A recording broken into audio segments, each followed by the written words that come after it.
Hope everybody having a good day. Hope everybody accomplished something significant. Even if you didn't accomplish anything significant, don't be discouraged. Just aim to accomplish something significant tomorrow and the next day, and so on. If anybody's going through anything, hope and I pray that you get through it, and just know that you do have the strength to get through whatever the fuck you're going through, no matter what it is.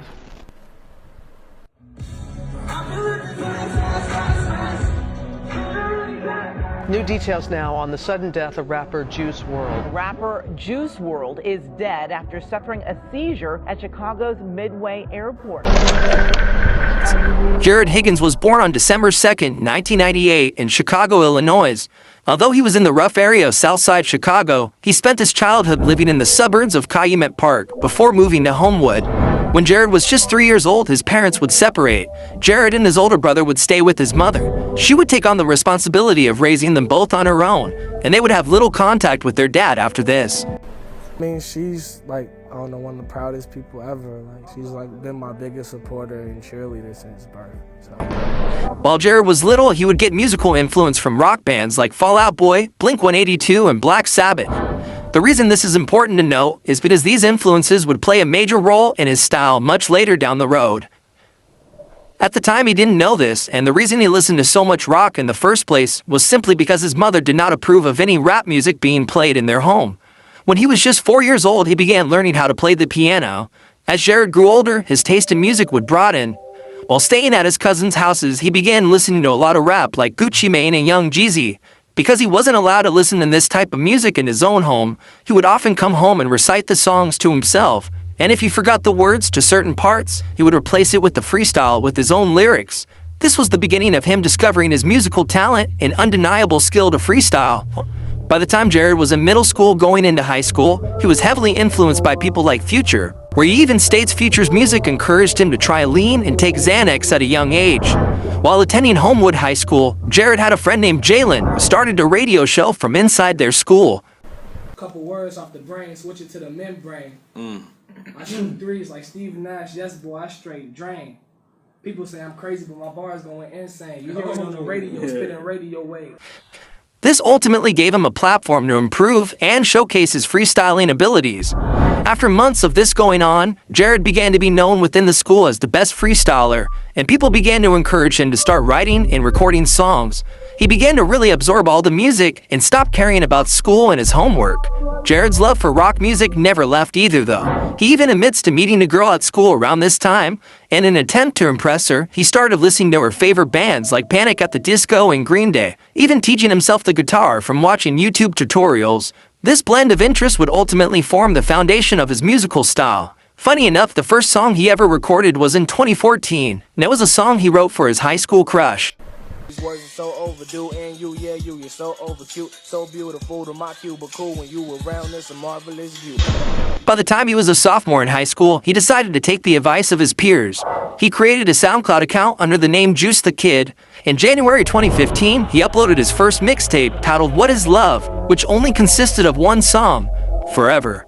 Although dropping his first song online was a step in the right direction, he was still very young and couldn't afford to purchase studio time, leaving him to record a lot of his early music from his cell phone.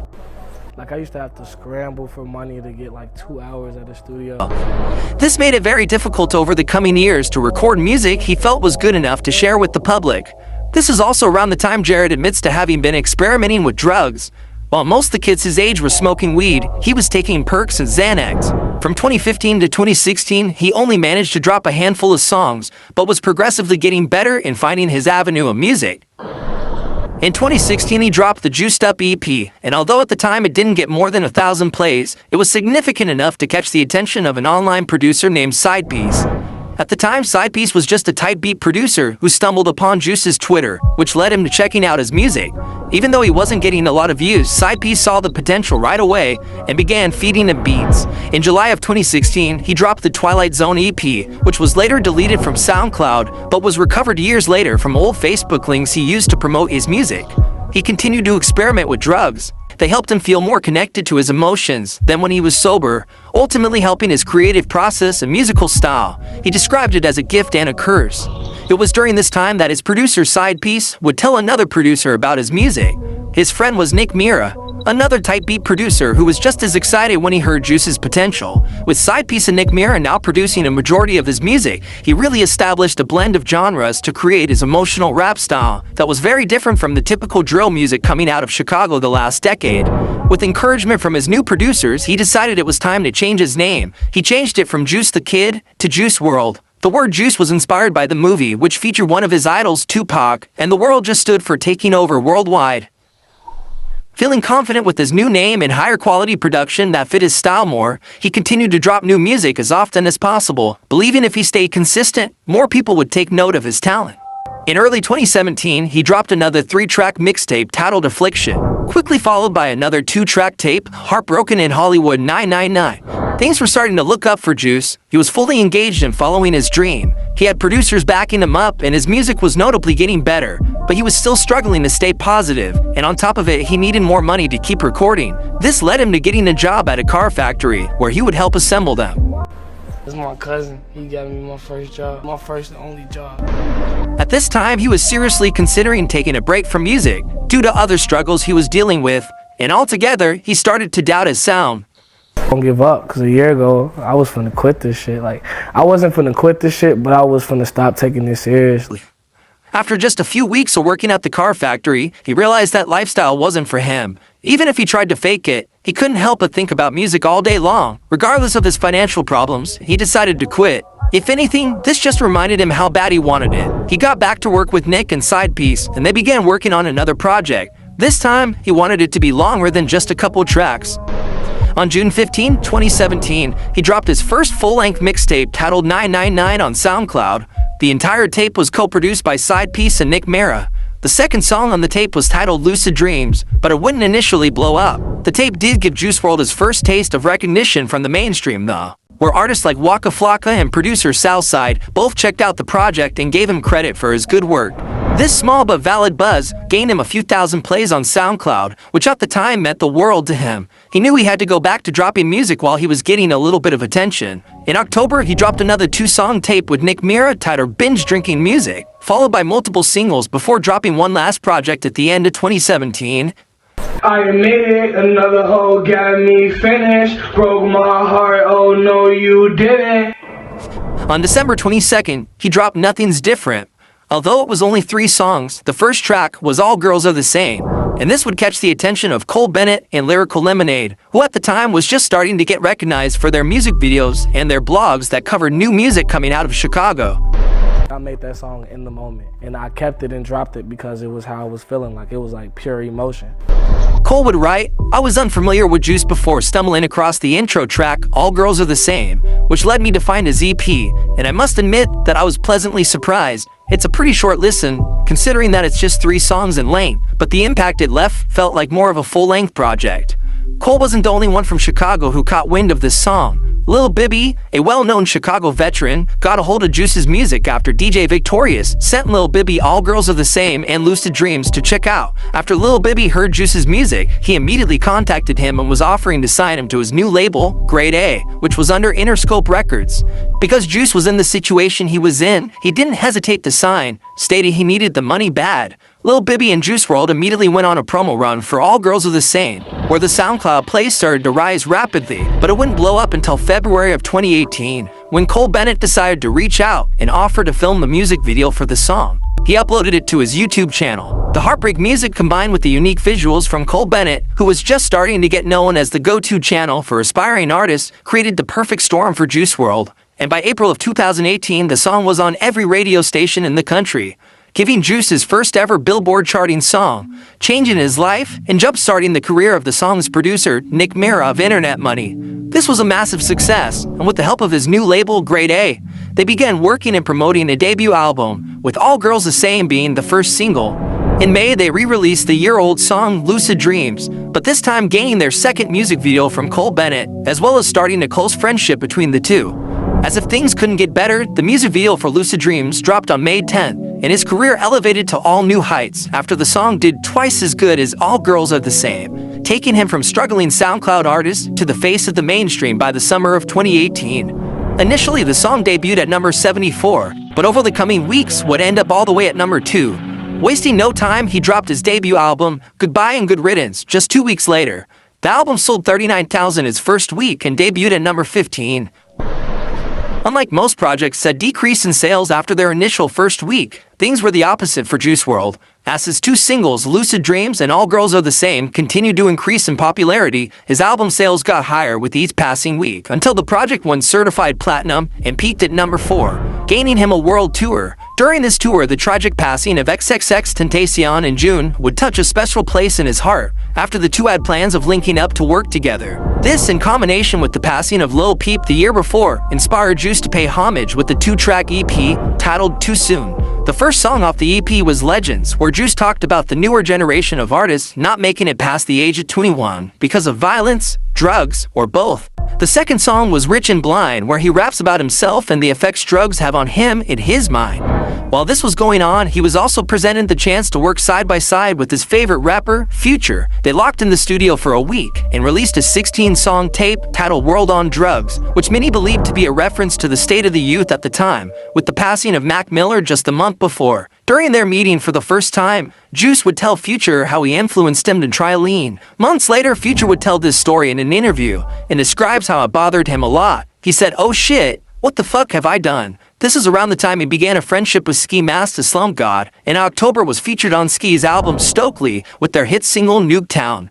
They even started to tease the idea of dropping a tape together titled Evil Twins before going on a 30-show tour together. While not performing on tour, Juice was often given the chance to freestyle during his radio interviews. Just like in high school, he once again got to showcase his freestyle skills until people started to notice, which stopped allegations that he was just another SoundCloud rapper. He even freestyled for an hour straight on live radio. He stated after Lucid Dreams, he no longer wrote down music and claims it was all freestyles. His career was growing fast. In late 2018, Sting went public stating they were suing the rising star for using uncleared version of the song Shape of My Heart, which Nick Mirror sampled in the beat for Lucid Dreams. This led to Sting taking 85% of Lucid Dreams' earnings, even joking that the song would pay his grandkids' college tuition. Nick Mirror took to social media to publicly state how upset he was, but Juice seemed to be unbothered despite potentially losing millions of dollars. He knew this was only the beginning of his story. He ended 2018 with 2 award nominations for Best New Artist and Song in the Summer, but he ended up losing both. 2019 was no different momentum-wise. If anything, Juice got bigger as an artist. His second studio album, Death Race for Love, dropped in March, and once again he had another heartbreak hit with his song Robbery, with his career blowing up to unexpected levels in a short period of time, dating his new girlfriend Ollie and noticeably looking happier. Juice was on top of the world, and he was looking to be unstoppable despite already running into a few setbacks. In under a year, he had taken superstar status and was looking to be the most promising star of the new generation. He continued to tour with Nicki Minaj and Ski Mask the Slump God. In October, his collab with NBA YoungBoy, Bandit, dropped, and would go down to be his second most successful song behind Lucid Dreams. This would be the last song he released before touring with the Kid Laroi in Australia. After the tour, Juice would post on Instagram that he was taking a week off to celebrate his 21st birthday. Just a few days later, on December 8, 2019, Juice and his friends were on a flight back to Chicago from LA on a private plane. The pilot of the plane alerted law enforcement in Chicago that Juice and his entourage had guns on them. What Juice didn't know was that he was already on the FBI's watch list from an event a month prior. Just a month before, he had been searched by drug-sniffing dogs and custom agents before getting on a flight to Australia. He was allowed to board the plane despite being suspected of carrying drugs, thus opening a file where the FBI was keeping tabs on him.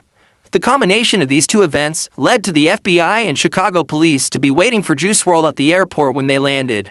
In an attempt to hide some of the evidence, Juice allegedly popped a few Percocets after landing, ultimately leading to an overdose in the airport. He was given 2 shots of Narcan, which is used to reverse the effects of an opioid overdose, before being sent in an ambulance to the hospital. On the way to the hospital, he stopped breathing and was pronounced dead. After his passing, he would be featured on Eminem's album, Music to Be Murdered By. This was special because everyone knew how much of an Eminem fan he was.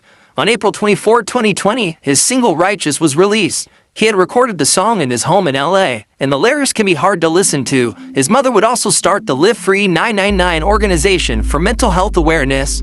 On July 10, 2020, his posthumous album Legends Never Die was released, and it debuted at #1, selling 497,000 copies its first week, breaking records and winning him Best New Artist of 2019.